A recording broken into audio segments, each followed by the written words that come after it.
يا طالبا للعلم في الأمصار لا تلهينك نشرة الأخبار وعليك بالتعليم لا تعدل به شيئا ولا بشيوخه الأبرار يا طالبا للعلم في الأمصار. السلام عليكم ورحمة الله وبركاته. بسم الله الرحمن الرحيم. الحمد لله رب العالمين، والصلاة والسلام على أشرف الأنبياء والمرسلين سيدنا محمد صلى الله عليه وعلى آله وصحبه وسلم. أحبتي في الله، حقيقة إني أحبكم في الله، والله أسأل أن يجمعني وإياكم مع النبي محمد صلى الله عليه وسلم في أعلى عليين في الجنة. أحبتي في الله، اعلموا رحمكم الله عز وجل أن الله تبارك وتعالى أكرمنا بهذا الدين العظيم. أكرمنا الله تبارك وتعالى إذ خلقنا مسلمين، أكرمنا الله تبارك وتعالى إذ جعلنا من أمة النبي صلى الله عليه وسلم أفضل الخلق وأعظم الخلق وأحب الخلق إلى الله هو نبينا محمد صلى الله عليه وسلم. الله تبارك وتعالى فضلك عمن خلق تفضيلا، فضلك الله عز وجل بأن جعلك من المسلمين. لقد ولدت أيها المسلم مسلما موحدا تشهد أن لا إله إلا الله وأن محمد رسول الله صلى الله عليه وسلم، وتسمع الأذان ويقام الصلاة ويفعل في بلادك ما أمر الله عز وجل. فعليك أيها المسلم أن تحمد ربك سبحانه وتعالى على هذه الميزة العظيمة وعلى هذا الفضل الكبير الذي فضلك الله عز وجل عمن خلق تفضيلا. اعلم أيها المسلم أن هذا الدين دين نبينا صلى الله عليه وسلم الذي جاء به من عند رب العالمين، إنما هو محفوظ من قبل رب العالمين.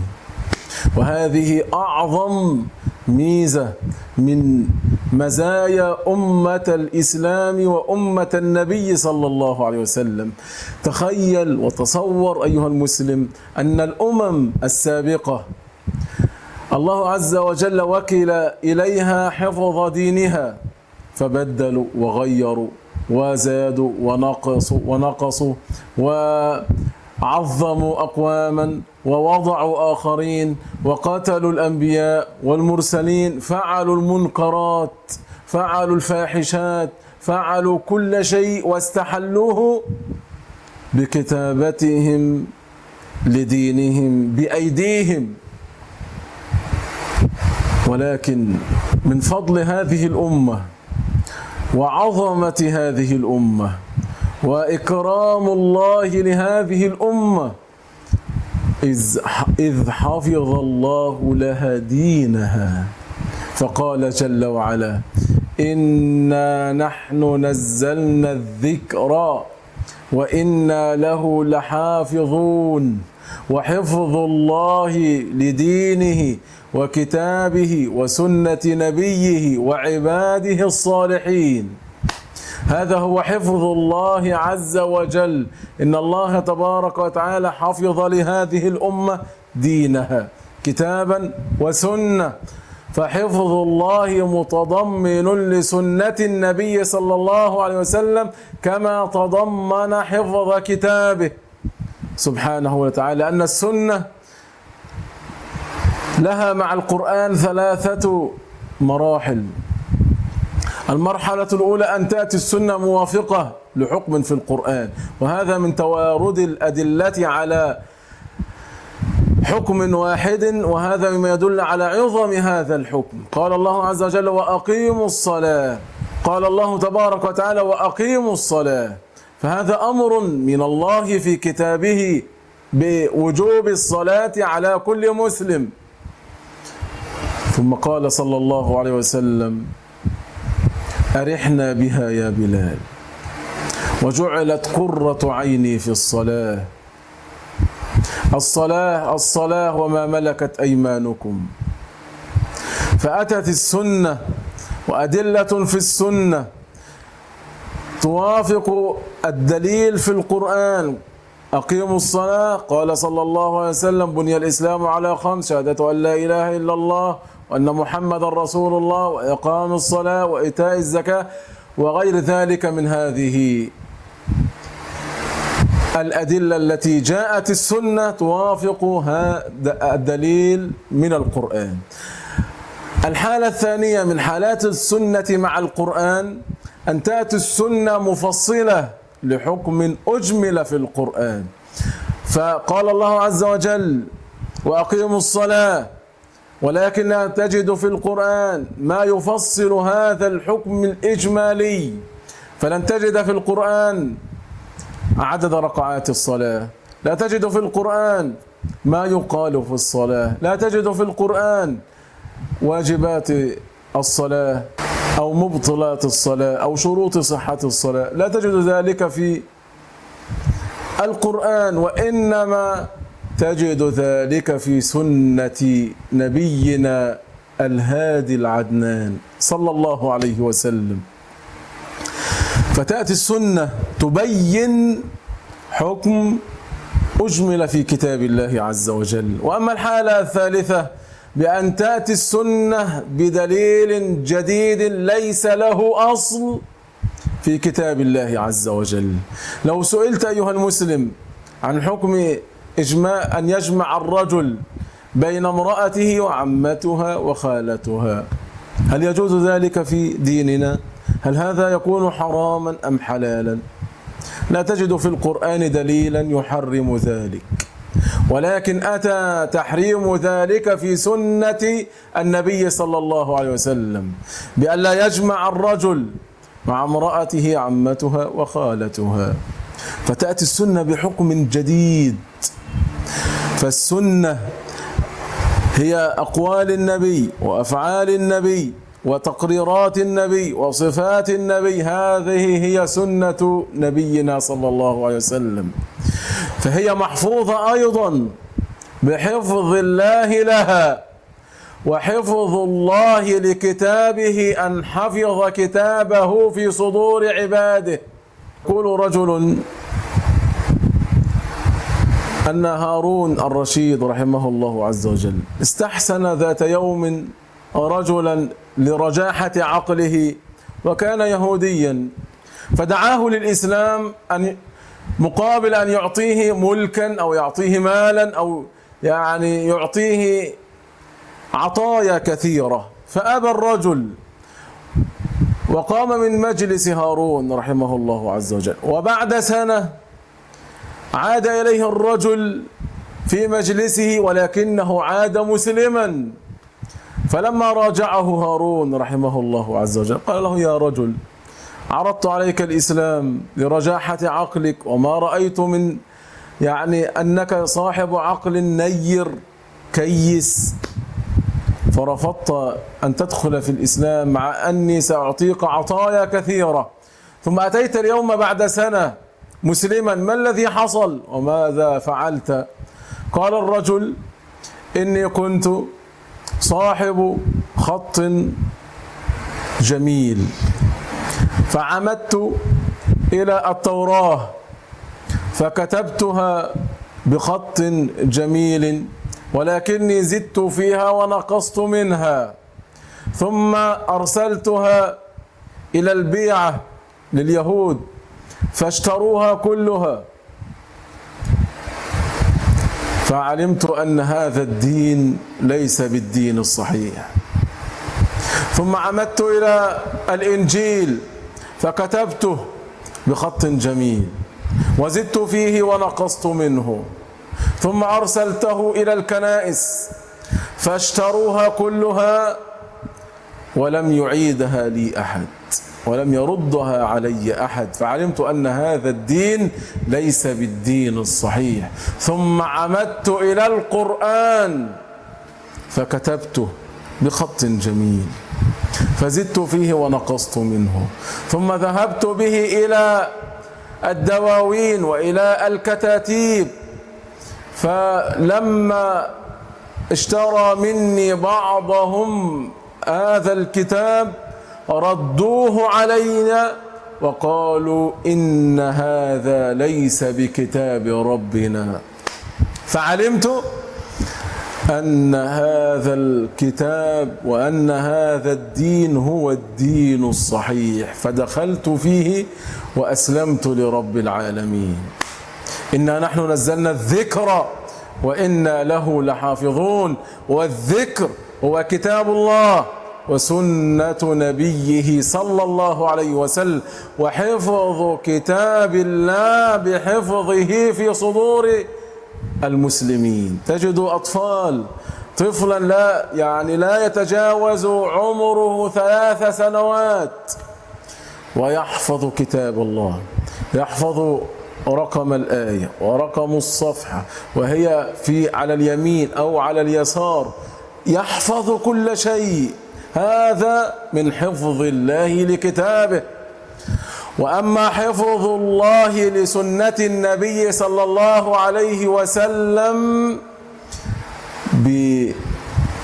بالعلماء الذين يكرم الله عز وجل هذه الأمة بهم، فيمحصون سنة النبي صلى الله عليه وسلم مما أدخل فيها ومما زيد فيها، لأنه بعد 3 قرون الأولى المفضلة قام أقوام يسمى بالقصاصين فيضعون الأحاديث على النبي صلى الله عليه وسلم. منهم من يضع أحاديث على رسول الله من أجل سلعة يريد أن يبيعها، فيخبر الناس بأن هناك حديث عن النبي صلى الله عليه وسلم في فضل أكل هذا الذي يريد أن يبيعه، فيقبل الناس عليه محبة لقول النبي صلى الله عليه وسلم. ومنهم من يقول أني أكذب لرسول الله، أي يأتي بأحاديث من عند نفسه فيضعها على رسول الله صلى الله عليه وسلم، ولكن لا من أجل شيء في الدنيا، وإنما من أجل تحسين آية أو تفضيل آية أو تفضيل صلاة أو تفضيل عمل صالح، فهو يقول أو يظن أنه يكذب لرسول الله فيزيد. يجد الناس يتكاسلون عن فعل طاعة فيأتي بأحاديث من عند نفسه تدل على فضل هذه الطاعة حتى يقبل الناس على هذه العبادة فيفعلونها. هذا كذب أيضا. فأكرم الله هذه الأمة بأهل الحديث حتى ينقحون للأمة أحاديث النبي صلى الله عليه وسلم. لما قام رجل من هؤلاء القصاص بين يدي هارون الرشيد رحمه الله عز وجل يريد أن ينحره يذبحه يقتص منه لأنه يكذب على رسول الله صلى الله عليه وسلم، فلما قام الرجل بين يديه قال الرجل له: يا أمير المؤمنين، ماذا تفعل بذبحي وقد وضعت على رسول الله صلى الله عليه وسلم 1000 حديث، ماذا تفعل فيهم؟ قال: يقوم لها أبو إسحاق وابن المبارك ينخلونها نخلا لا عليك. هناك الجهابذة من أمة النبي صلى الله عليه وسلم من قيضه الله لحفظ سنة رسول الله صلى الله عليه وسلم، ونحن بمشيئة الله مع هذا الكتاب العظيم الذي هو أصح كتاب بعد كتاب الله، وهو صحيح البخاري رضي الله عنه ورحمه الله.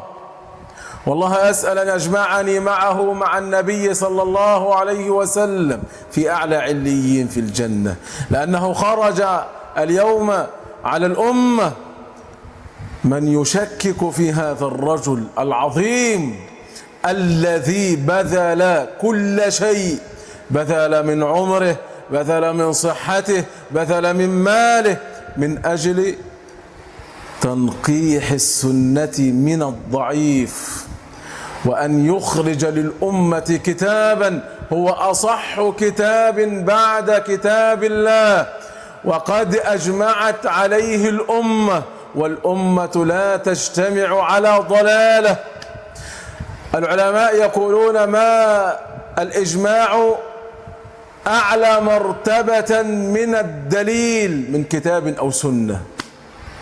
إجماع الأمة، إذا أجمعت الأمة على شيء فهذا أعظم مرتبة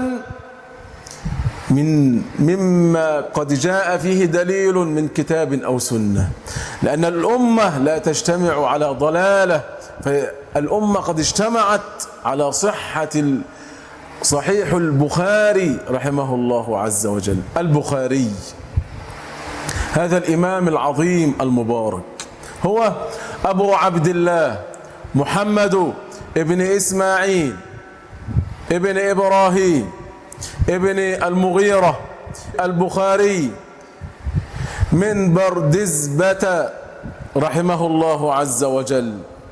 ولد في يوم الجمعة بعد الصلاة ل13 ليلة خلت من شهر شوال سنة 94 ومائة رحمه الله عز وجل. انظر ماذا يقال عنه رحمه الله عز وجل حتى تعرف للعلماء قيمتهم، حتى تضع هؤلاء فوق رأسك، لأنهم هم الذين أوصلوا لك هذا الدين العظيم. كما قلنا في أول الحلقة أن القرآن لا ينفصل عن السنة، لأن الناس لا يفهمون القرآن إلا بالسنة. الناس لا يعلمون ويعرفون دينهم من القرآن فقط، وإنما إذا أرادوا أن يعرفوا دينهم فسيعرفونها من سنة النبي صلى الله عليه وسلم، لأنها هي المبينة للقرآن. والله عز وجل كما حافظ المبين له، وهو سنة النبي صلى الله عليه وسلم. فقام البخاري رحمه الله عز وجل، قالوا البخاري حافظ الإسلام وإمام الأئمة الأعلام رحمه الله عز وجل، جبل الحفظ وإمام الدنيا ثقة الحديث رحمه الله عز وجل، إمام المسلمين. هذا ما يخرج علينا أقوام يريدون الضرب في ثوابتنا، في أصولنا، في أصل ديننا. لا أقول ذلك عصبة للبخاري، وإنما البخاري أتى لنا بصحيح الإسلام وما جاء عن النبي العدنان صلى الله عليه وسلم، وضرب أمثال هؤلاء ضرب للإسلام والمسلمين، لأن ديننا في هذه الكتب، ديننا في هذه الكتب الصحيحة الواردة عن النبي صلى الله عليه وسلم. ومن عظم هذه الأمة ومما فضل به الله عز وجل هذه الأمة الأسانيد. فضل الله الأمة على غيرها بالأسانيد. لن تجد أمة تعظم أسانيدها مثل هذه الأمة، وسيأتي علينا هذا المقام حتى نعلم عظم السند في أمتنا. ولكن دعونا نتحدث عن هذه القامة والقيمة. البخاري رحمه الله عز وجل، البخاري إمام المسلمين وقدوة الموحدين وشيخ المؤمنين رحمه الله عز وجل.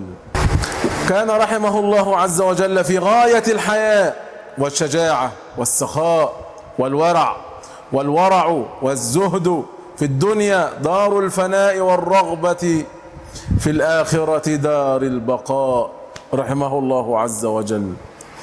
قد توفى والده وهو صغير فنشأ في حجر أمه. ومن الروايات الصحيحة الواردة عنه أنه كان وهو صغير قد أصابه العمى، فقد عينيه، فقد بصره، فكانت أمه رضي الله عنها ورحمها الله تدعو وتتبتل إلى الله وتلجأ إلى الله وترفع يدها إلى الله وتبكي بين يدي الله سبحانه وتعالى، داعية إياه أن يرد على ولدها بصره. فجاءها الخليل إبراهيم في المنام وقال لها: يا أمة الله، إن الله قد رد على ولدك بصره بسبب دعائك له وبكاؤك بين يدي الله عز وجل. فقامت إلى ولدها فإذا به قد رد الله عليه بصره، رحمه الله عز وجل. توفى والده وهو صغير فنشأ في حجر أمه وأقبل على طلب العلم منذ نعومة أظفاره، وبدت عليه علامات الذكاء والبراعة منذ حداثته، رحمه الله عز وجل. فقد حفظ القرآن وهو صبي، ثم استوفى حفظ حديث شيوخه، ونظر في الرأي، وقرأ كتب ابن المبارك رحمه الله عز وجل حين استكمل 16 سنة، ورحل في طلب العلم وطلب الحديث إلى جميع محدث الأمصار. وقد تحدث عن نفسه فيما ذكر عن محمد بن أبي حاتم والراقي البخاري قال: سمعت البخاري يقول: ألهمت حفظ الحديث وأنا في الكتاب. تصور أيها المسلم، هذا الطفل الصغير وهو في الكتاب ألهمه الله عز وجل حفظ الحديث، لأنه سيكون سبب لحفظ سنة النبي الأمين صلى الله عليه وسلم، وذلك من حفظ الله لهذه السنة أن يقيض لها من يحفظ سنة النبي صلى الله عليه وسلم من الدخيل عليها، من الأكاذيب ومن الأقاويل ومن الأباطيل. يمحص الله السنة بهؤلاء العظماء الأكابر رضي الله عنهم ورحمهم الله.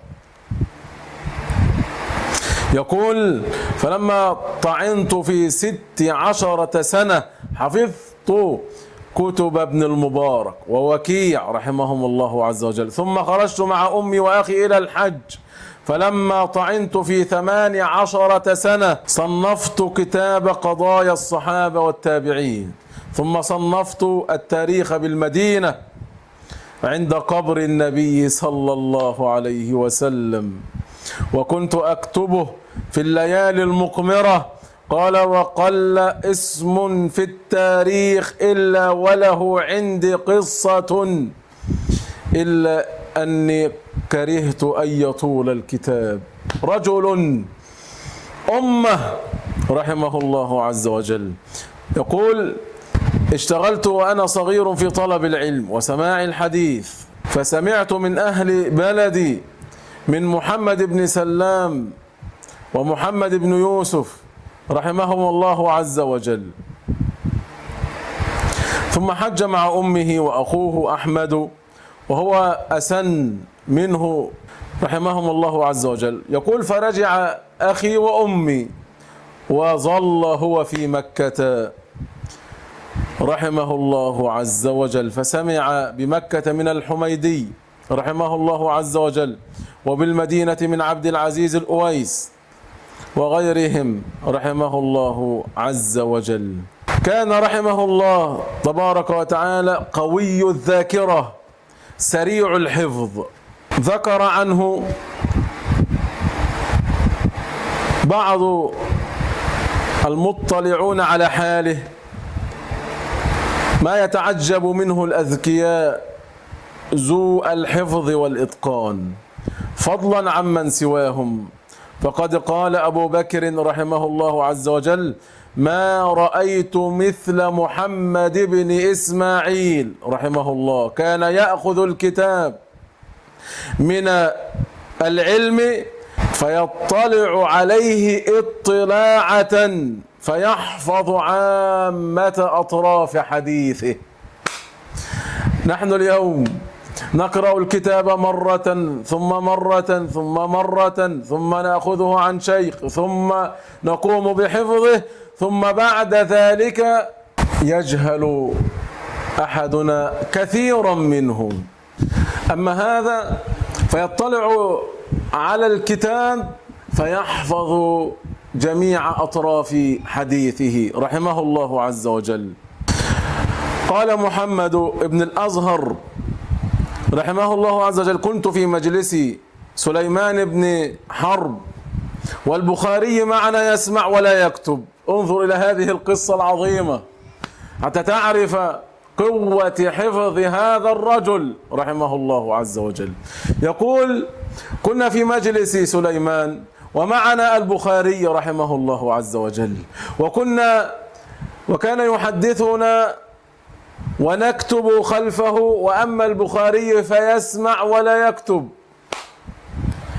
فقيل لبعضهم: ما له لا يكتب؟ فقال: يرجع إلى بخارى ويكتب من حفظه. ولعل من أعجب ما نقل عنه أي البخاري رحمه الله عز وجل لما قدم البخاري رحمه الله إلى بغداد، وهنا تعرف شدة حفظ الرجل الذي يشكك فيه أهل الهوى والزيغ والباطل وأصحاب الضلال المبين الذين يريدون إغواء الأمة بالوقوع في مثل هؤلاء، يريدون أن يفصلوا الأمة عن سادتهم وكبرائهم وسلفهم الصالح الذين أخذوا عنهم دينهم.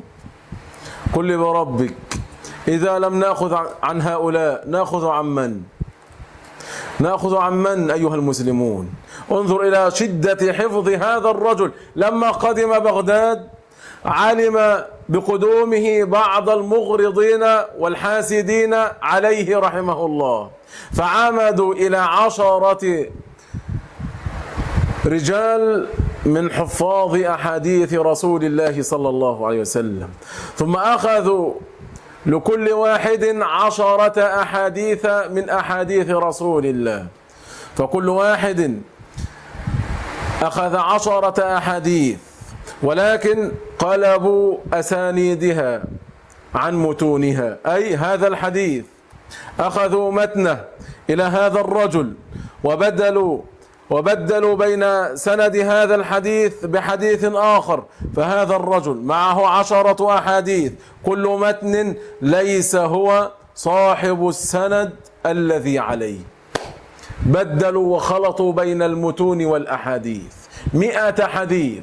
فلما جاء البخاري رحمه الله وفد إليه العلماء وطلبة العلم وهؤلاء، فقاموا بين يدي البخاري رحمه الله عز وجل، فقام الأول ثم سرد حديثا تلو الآخر، وفي كل حديث يقرأه الرجل على البخاري بهذا السند المخالف لهذا المتن يقول البخاري لا أعلمه، فيأتي بالثاني فيقول لا أعلمه، فالثالث لا أعلمه، الرابع لا أعلمه، الخامس لا أعلمه، السادس لا أعلمه، حتى وصل إلى العاشر لا أعلمه.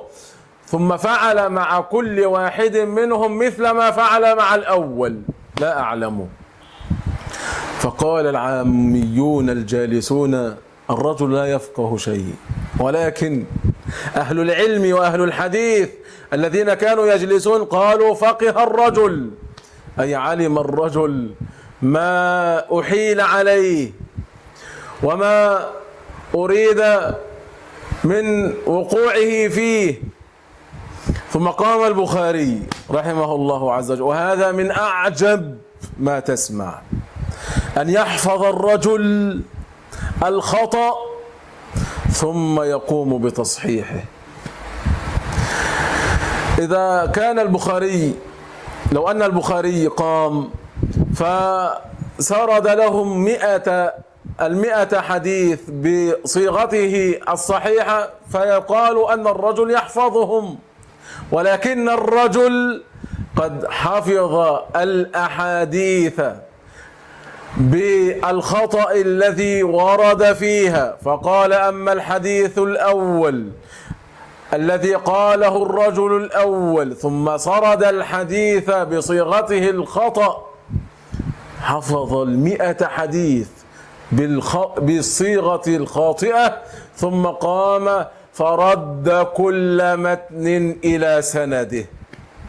قال أما الحديث الأول ثم سرده على صيغته الخطأ ثم قال هذا الحديث هذا المتن مع سنده مع الرجل الثالث في الحديث السابع، فرد كل سند إلى متنه.